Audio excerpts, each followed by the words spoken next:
கூட யாரெல்லாம் இருக்கக்கூடாது அப்படின்றத மட்டும் நான் பேச போகிறேன். மேக்ஸிமம் பார்த்தீங்கன்னா, நமக்கு செய்கிற தொழிலாகட்டும், உறவாக இருக்கட்டும், நட்பாக இருக்கட்டும், தெரிஞ்சவங்களா இருக்கட்டும், யாருனாலும் இருக்கட்டும். ஆனால் நம்ம கூட யார் இருக்கக்கூடாதுன்னா, ஒருத்தரை பற்றி ஒருத்தர் புகார் சொல்கிறது, ஒருத்தரை பற்றி ஒருத்தர் வந்து விமர்சிக்கிறது, ஒருத்தரை பற்றி ஒருத்தர் வந்து கமெண்ட் பண்ணுறது, ஒருத்தரை பற்றி நமக்கு போட்டு கொடுக்குறது. இந்த மாதிரி ஆளுங்களை நம்ம எப்போவுமே பக்கத்தில் வச்சுக்கவே கூடாது. அவங்க தள்ளி வச்சுக்கிறது நல்லது. ஏன்னா இன்னைக்கு வந்து பார்த்தீங்கன்னா, தொழில் ரீதியில் வந்து பார்த்தீங்கன்னா, ஒருத்தர் போட்டு கொடுத்து மேலே வராருன்னு நினச்சா, நாளைக்கு உங்களையும் போட்டு கொடுத்து உங்களையும் எடுத்துருவாரு. அடுத்தடுத்து அந்த இடத்துக்கு அவர் வந்துருவாரு. ஸோ ஒருத்தர் வந்து போட்டு கொடுத்து மேலே வரணும் அப்படின்னு நினைக்கிறவங்கள நம்ம பக்கத்தில் வச்சுக்கவே கூடாது.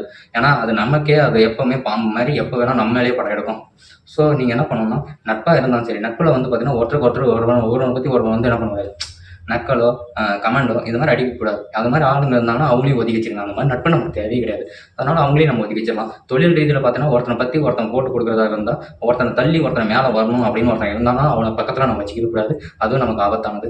ஸோ உறவுகளை பொறுத்த வரைக்கும் ஒருத்தனை பற்றி ஒருத்தர் போட்டு கொடுக்குறது, ஒருத்தரை பற்றி ஒருத்தர் சொல்கிறது, வீட்டில் வந்து அது ஃப்ரெண்ட்ஸாக இருந்தாலும் சரி, அதாவது வெளியே பேசுகிறத வெளியே நிறுத்திடணும், அது வீட்டுக்குள்ளே கொண்டு வரக்கூடாது. அப்படி ஃப்ரெண்ட்ஸ் யாராச்சும் கொண்டு வராங்கன்னா அந்த ஃப்ரெண்ட்ஸை நீங்கள் வெளியே விட்டுறது நல்லது. ஏன்னா அவங்க மாதிரி நமக்கு ஒரு ஃப்ரெண்டு நமக்கு தேவையில்ல. ஸோ அவங்களையும் நம்ம வந்து என்ன பண்ணலாம், விட்டுறலாம்.